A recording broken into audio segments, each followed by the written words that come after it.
ನಮಸ್ಕಾರ ಸ್ನೇಹಿತರೆ, Kannada jobs corner YouTube ಚಾನೆಲ್ಗೆ ಎಲ್ಲರಿಗೂ ಸ್ವಾಗತ. ಐಜಿಐ ಏವಿಯೇಷನ್ ಸರ್ವಿಸಸ್ ನಲ್ಲಿ ವಿವಿಧ ಹುದ್ದೆಗಳ ನೇಮಕಾತಿಗೆ ಸಂಬಂಧಪಟ್ಟಂತೆ ಆನ್ಲೈನ್ ಮೂಲಕ ಅರ್ಜಿಗಳನ್ನು ಆಹ್ವಾನಿಸಲಾಗಿರುವಂತದ್ದು. ಇನ್ನು ಯಾವ್ಯಾವ ಹುದ್ದೆಗಳಿವೆ, ಎಷ್ಟೆಷ್ಟು ಹುದ್ದೆಗಳು ಖಾಲಿ ಇರುವಂತದ್ದು, ಏಜ್ ಲಿಮಿಟ್, ಎಜುಕೇಶನಲ್ ಕ್ವಾಲಿಫಿಕೇಶನ್ ಹಾಗೂ ಸೆಲೆಕ್ಷನ್ ಪ್ರೊಸೀಜರ್ ಬಗ್ಗೆ ಈ ಒಂದು ವಿಡಿಯೋದಲ್ಲಿ ಮುಂದೆ ನೋಡ್ತಾ ಹೋಗೋಣ. ನಮ್ಮ ಚಾನೆಲ್ ಅನ್ನ ಯಾರಾದ್ರೂ ಹೊಸದಾಗಿ ನೋಡ್ತಾ ಇದ್ರೆ ಸಬ್ಸ್ಕ್ರೈಬ್ ಮಾಡಿ ಹಾಗೂ ಪಕ್ಕದಲ್ಲೇ ಇರುವಂತಹ ಬೆಲ್ ಬಟನ್ ಅನ್ನ ಕ್ಲಿಕ್ ಮಾಡಿ. ಐಜಿಐ ಏವಿಯೇಷನ್ ಸರ್ವಿಸಸ್ ನಲ್ಲಿ ಏರ್ಪೋರ್ಟ್ ಗ್ರೌಂಡ್ ಸ್ಟಾಪ್ ಮತ್ತು ಲೋಡರ್ ಹುದ್ದೆಗಳ ನೇಮಕಾತಿಗೆ ಸಂಬಂಧಪಟ್ಟಂತೆ ಅರ್ಜಿಗಳನ್ನ ಆಹ್ವಾನಿಸಲಾಗಿರುವಂತದ್ದು. ಇನ್ನು ಈ ಹುದ್ದೆಗಳಿಗೆ ಸಂಬಂಧಪಟ್ಟಂತೆ ಎಜುಕೇಶನಲ್ ಕ್ವಾಲಿಫಿಕೇಶನ್, ಏಜ್ ಲಿಮಿಟ್ ಹಾಗೂ ವೇತನ ಶ್ರೇಣಿಯ ಬಗ್ಗೆ ನೋಡ್ತಾ ಹೋಗೋದಾದ್ರೆ, ಮೊದಲನೇದಾಗಿ ಏರ್ಪೋರ್ಟ್ ಗ್ರೌಂಡ್ ಸ್ಟಾಫ್ ಈ ಒಂದು ಹುದ್ದೆಗಳಿಗೆ ನೋಡ್ತಾ ಹೋಗೋದಾದ್ರೆ ಪಿಯುಸಿನ ಪಾಸ್ ಆದಂತ ಅಭ್ಯರ್ಥಿಗಳು ಈ ಒಂದು ಹುದ್ದೆಗಳಿಗೆ ಅರ್ಜಿಯನ್ನು ಸಲ್ಲಿಸಬಹುದು. ಇನ್ನು ಏಜ್ ಲಿಮಿಟ್ ಬಗ್ಗೆ ನೋಡೋದಾದ್ರೆ 18 ರಿಂದ 30 ವರ್ಷದ ಒಳಗಿನ ಎಲ್ಲ ಅಭ್ಯರ್ಥಿಗಳು ಈ ಒಂದು ಹುದ್ದೆಗಳಿಗೆ ಅರ್ಜಿಯನ್ನ ಸಲ್ಲಿಸಬಹುದು. ಇನ್ನು ವೇತನ ಶ್ರೇಣಿಯ ಬಗ್ಗೆ ನೋಡೋದಾದ್ರೆ 25,000ದಿಂದ 35,000ದವರೆಗೆ ವೇತನವನ್ನ ನೀಡಲಾಗುವಂತದ್ದು.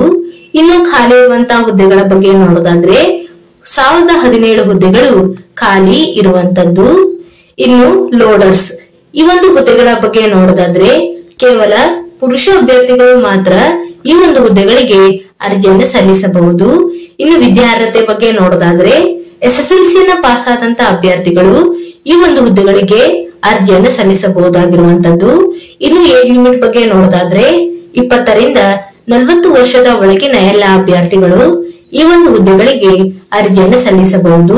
ಇನ್ನು ವೇತನ ಶ್ರೇಣಿಯ ಬಗ್ಗೆ ನೋಡೋದಾದ್ರೆ 15,000ದಿಂದ 25,000ದವರೆಗೆ ವೇತನವನ್ನ ನೀಡಲಾಗುವಂತದ್ದು.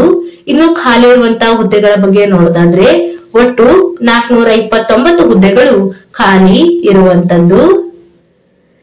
ಇನ್ನು ಕೆಲವು ಸೂಚನೆಗಳನ್ನು ಸಹ ನೀಡಿರುವಂತದ್ದು. ಮೊದಲನೇದಾಗಿ ಏರ್ಪೋರ್ಟ್ ಗ್ರೌಂಡ್ ಸ್ಟಾಪ್ ಈ ಒಂದು ಹುದ್ದೆಗಳಿಗೆ ಪುರುಷ ಮತ್ತು ಮಹಿಳಾ ಅಭ್ಯರ್ಥಿಗಳು ಅರ್ಜಿಯನ್ನು ಸಲ್ಲಿಸಬಹುದಾಗಿರುತ್ತದೆ ಹಾಗೂ ಫ್ರೆಷರ್ಸ್ ಕ್ಯಾಂಡಿಡೇಟ್ಗಳು ಸಹ ಅರ್ಜಿಯನ್ನು ಸಲ್ಲಿಸಬಹುದು. ಇನ್ನು ಏರ್ಪೋರ್ಟ್ ಲೋಡರ್ ಈ ಒಂದು ಹುದ್ದೆಗಳಿಗೆ ನೋಡೋದಾದ್ರೆ ಕೇವಲ ಪುರುಷ ಅಭ್ಯರ್ಥಿಗಳು ಮಾತ್ರ ಅರ್ಜಿಯನ್ನು ಸಲ್ಲಿಸಬಹುದಾಗಿರುವಂತದ್ದು. ಇನ್ನು ಮಹಿಳಾ ಅಭ್ಯರ್ಥಿಗಳಿಗೆ ಅರ್ಜಿಯನ್ನು ಸಲ್ಲಿಸಲು ಅವಕಾಶ ಇರೋದಿಲ್ಲ. ಇನ್ನು ಏವಿಯೇಷನ್ ಅಥವಾ ಏರ್ಲೈನ್ ಸರ್ಟಿಫಿಕೇಟ್ ಅಥವಾ ಡಿಪ್ಲೊಮಾ ಮಾಡಿರುವಂತಹ ಅಭ್ಯರ್ಥಿಗಳು ಅರ್ಜಿಯನ್ನು ಸಲ್ಲಿಸಲು ಅವಕಾಶ ಇರುವುದಿಲ್ಲ.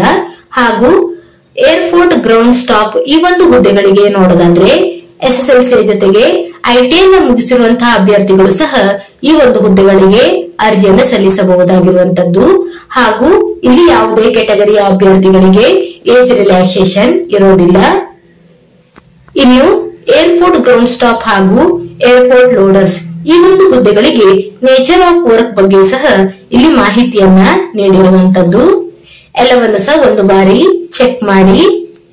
ಇನ್ನು ರಿಟರ್ನ್ ಎಕ್ಸಾಮಿನೇಷನ್ ಬಗ್ಗೆ ನೋಡ್ತಾ ಹೋಗೋದಾದ್ರೆ ಒಟ್ಟು 100 ಅಂಕಗಳಿಗೆ ಎಕ್ಸಾಮಿನೇಷನ್ ಅನ್ನ ನಡೆಸಲಾಗುವಂತದ್ದು ಹಾಗೂ 100 ಕ್ವಶನ್ಗಳು ಇರುತ್ತವೆ ಹಾಗೂ 90 ನಿಮಿಷಗಳ ಕಾಲಾವಕಾಶವನ್ನ ನೀಡಲಾಗುವಂತದ್ದು.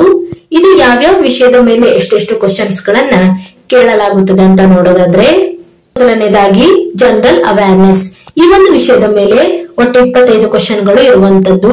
ಇನ್ನು ಆಪ್ಟಿಟ್ಯೂಡ್ ಮತ್ತು ರೀಸನಿಂಗ್ ಈ ಒಂದು ವಿಷಯದ ಮೇಲೆ ಒಟ್ಟು 25 ಕ್ವಶನ್ಗಳನ್ನ ಕೇಳಲಾಗುತ್ತದೆ ಹಾಗೂ ಇಂಗ್ಲಿಷ್ ನಾಲೆಜ್ ಮತ್ತು ಏವಿಯೇಷನ್ ನಾಲೆಜ್ ಮೇಲೂ ಸಹ ಒಟ್ಟು 25 ಕ್ವಶನ್ಗಳನ್ನ ಕೇಳಲಾಗುವಂತದ್ದು.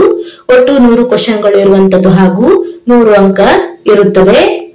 ಇನ್ನು ಏರ್ಪೋರ್ಟ್ ಗ್ರೌಂಡ್ ಸ್ಟಾಪ್ ಈ ಒಂದು ಹುದ್ದೆಗಳಿಗೆ ಪಿಯುಸಿ ಮೇಲೆ ಕ್ವಶನ್ಗಳನ್ನ ಕೇಳಲಾಗುವಂತದ್ದು. ಇನ್ನು ಲೋಡರ್ಸ್ ಈ ಒಂದು ಹುದ್ದೆಗಳಿಗೆ ಎಸ್ಎಸ್ಎಲ್ಸಿ ಮೇಲೆ ಕ್ವಶನ್ಗಳನ್ನ ಕೇಳಲಾಗುವಂತದ್ದು. ಇನ್ನು ಸಿಲೆಬಸ್ ಬಗ್ಗೆ ನೋಡೋದಾದ್ರೆ ರಿಟರ್ನ್ ಎಕ್ಸಾಮಿನೇಷನ್ ಸಿಲೆಬಸ್ 2 ಹುದ್ದೆಗಳಿಗೂ ಒಂದೇ ರೀತಿಯಾಗಿ ಇರುತ್ತದೆ. ಇನ್ನು ಎಕ್ಸಾಮಿನೇಷನ್ ಸಿಲೆಬಸ್ ಬಗ್ಗೆಯೂ ಸಹ ಇಲ್ಲಿ ಮಾಹಿತಿಯನ್ನ ನೀಡಿರುವಂತದ್ದು. ಎಲ್ಲವನ್ನು ಸಹ ಒಂದು ಬಾರಿ ಚೆಕ್ ಮಾಡಿ. ಇನ್ನು ರಿಟರ್ನ್ ಎಕ್ಸಾಮ್ ಬಗ್ಗೆ ನೋಡ್ತಾ ಹೋಗೋದಾದ್ರೆ ಎಲ್ಲವೂ ಸಹ ಮಲ್ಟಿಪಲ್ ಚಾಯ್ಸ್ ಕ್ವಶನ್ಗಳು ಇರುವಂತದ್ದು.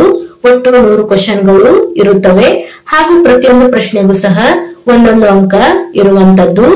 ಇನ್ನು ಎಕ್ಸಾಮಿನೇಷನ್ ಇಂಗ್ಲಿಷ್ ಮತ್ತು ಹಿಂದಿಯಲ್ಲಿ ನಡೆಸಲಾಗುತ್ತದೆ ಹಾಗೂ ಯಾವುದೇ ರೀತಿಯಾದಂತಹ ನೆಗೆಟಿವ್ ಮಾರ್ಕಿಂಗ್ ಇರೋದಿಲ್ಲ. ಇನ್ನು ಎಕ್ಸಾಮಿನೇಷನ್ ಫೀಸ್ ಬಗ್ಗೆ ನೋಡೋದಾದ್ರೆ ಗ್ರೌಂಡ್ ಸ್ಟಾಪ್ ಈ ಒಂದು ಹುದ್ದೆಗಳಿಗೆ 350 ರೂಪಾಯಿ ಎಕ್ಸಾಮಿನೇಷನ್ ಫೀಸ್ ಇರುವಂತದ್ದು ಹಾಗೂ ಲೋಡರ್ ಈ ಒಂದು ಹುದ್ದೆಗಳಿಗೆ 250 ರೂಪಾಯಿ ಎಕ್ಸಾಮಿನೇಷನ್ ಫೀಸ್ ಇರುತ್ತದೆ. ಇನ್ನು ಎಕ್ಸಾಮಿನೇಷನ್ ಸೆಂಟರ್ಸ್ ಬಗ್ಗೆ ಸಹ ಇಲ್ಲಿ ಮಾಹಿತಿಯನ್ನು ನೀಡಿರುವಂತದ್ದು.